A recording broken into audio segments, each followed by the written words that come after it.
Currently اس وقت پوری قوم کی جو توجہ ہے وہ صرف دو ایشوز پر فوکسڈ ہے. پہلا پولیٹیکل ایشوز اور دوسرا اکنامک یا معاشی کرائسس. اب ان دونوں کرائسس کے ساتھ ساتھ ایک انتہائی اہم اور میری اور آپ کی لائف کو افیکٹ کرنے والا آنے والے فیوچر میں جو بہت اہم مسئلہ ہے وہ ہے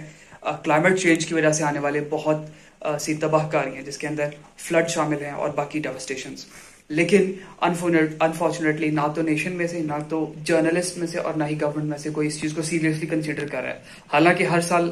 سیلاب آتے ہیں، ہر سال کلائمیٹ چینج کی وجہ سے بہت سارے افیکٹس کریٹ ہوتے ہیں، امپلیکیشنز آتی ہیں، لیکن آج تک صرف ہم ان کا جب وہ مسئلہ ہو جاتا ہے پھر اس کے بعد اس کا سولوشن نکالنے کی کوشش کرتے ہیں، بلکہ اس کو پریونٹ کرنے کی طرف کوئی بھی توجہ نہیں دی جاتی ہے. ریسنٹلی ستلج کے اندر بہت زیادہ فلڈنگ جو ہے وہ overflow of water notice کیا گیا ہے. ناسا کی جو سیٹلائٹ ہے ارتھ آبزرویٹری، اس نے رپورٹ کیا ہے کہ دونوں کنٹریز کے اندر، انڈیا میں اور پاکستان میں،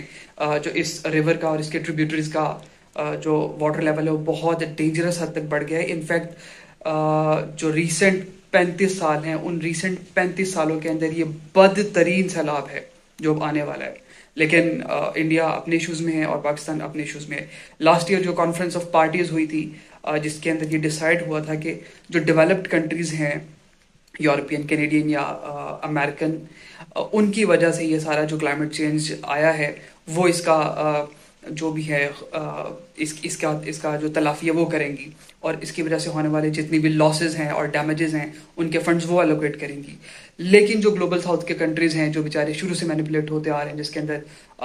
پاکستان بھی شامل ہے، انڈیا بھی شامل ہے، وہ اس کو ابھی تک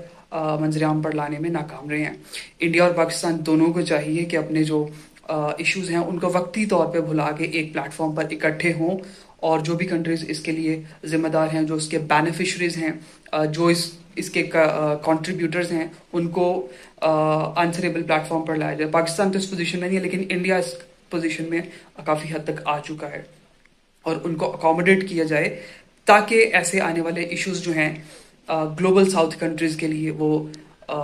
کسی حد تک ان کی سیویرٹی کم ہو سکے. اور بیسکلی یہ جو سارا واٹر کا ایشو ہے، انڈیا سے بہت زیادہ مانسون کی وجہ سے، رین فال کی وجہ سے ستلج میں پانی آ گیا ہے، اور ایکسٹریم ڈیوسٹیشنز ہیں، لاسٹ ایئر بھی ہوئی ہیں، اب بھی ہوں گی. انسان، ان کے لائف سٹاک، سارے کے سارے جانور بہت زیادہ خطرے میں ہیں. سو آئی تھنک دیٹ جتنے بھی گلوبل ساؤتھ کے کنٹریز ہیں، اسپیشلی ساؤتھ ایشین کنٹریز ہیں، ان کو ایک پلیٹ فارم پر آنا چاہیے، and they should make the developed nations accountable.